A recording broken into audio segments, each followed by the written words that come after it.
Glen is who he is. He knows his roots. He grew up on a small farm in southwestern Minnesota. Larger family, limited resources. He loves the farm, loves the land. He really has a love of the outdoors. He likes his farm and his birds. And he's got all sorts of deer that he feeds, and ducks that he feeds, and wild chicken that he feeds. He's still a farm kid at heart, and so he goes and Puts on an old pair of pants and an old shirt, and he goes outside and he works in his yard. all of the values you learn as a farm kid. Up early, hard work, community service, taking care of your neighbor. I think all of that was baked into his DNA as a young person. Glen Taylor has always enjoyed the outdoors and his family, and he remains dedicated to his roots in Mankato, Minnesota. Since those early days, he's strived to make Minnesota a better place to live, work, and play. And the way he does it is finding ways to serve others. Glen is a giving man. I mean, and the causes are, they've got full range. So altruistic, his giving. It really comes from the heart. You do have a responsibility to give back to others who have been less fortunate, and I just believe that. I think the other thing is to take the experiences that you were given and give that back to other young people. He's very passionate about people. He's always trying to make people better than he was. He loves to teach.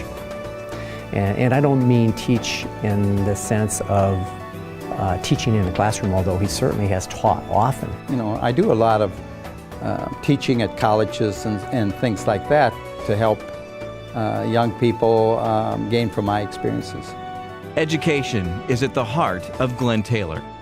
Through the Taylor Corporation, Glen has found ways to invest in the community, whether it's the YMCA, his church, government policy, financially struggling students, or his alma mater, Mankato State.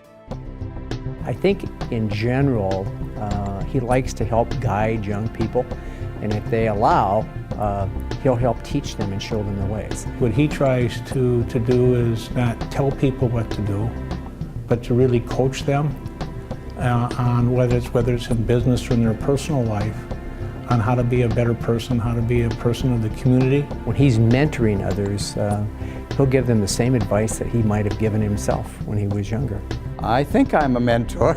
And I think I'm a mentor to lots of people, and mostly because that's what they say. And if he can leave that legacy as a great educator, you know, or a great educator wants to have his or her own students better than they were, that's his legacy. Glen Taylor also excels in business. The Taylor companies operate not only in the U.S., but throughout the whole world. His 70 operating divisions employ 5,000 Minnesotans and 14,000 people worldwide. He is a man that understands how business works. I have no other way to explain it other than that's maybe one of the gifts that God has given you, and you develop it as you go through life. If they think they're going to get ahead in life without working hard, it's going to be difficult, because I think that it's a competitive world.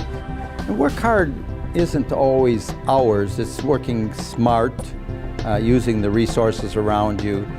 Working hard meaning listen to other people's advice. You're probably going to have to take some risks.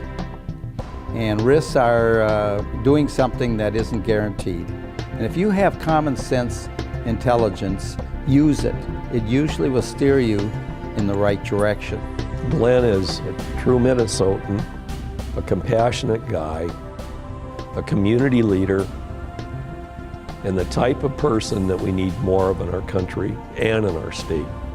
This is a very kind, generous, driven individual, but it's always for a good cause, and I would just say that all our employees and just really thankful for that opportunity that he's given us, and we've all benefited from, having him as a friend and a boss.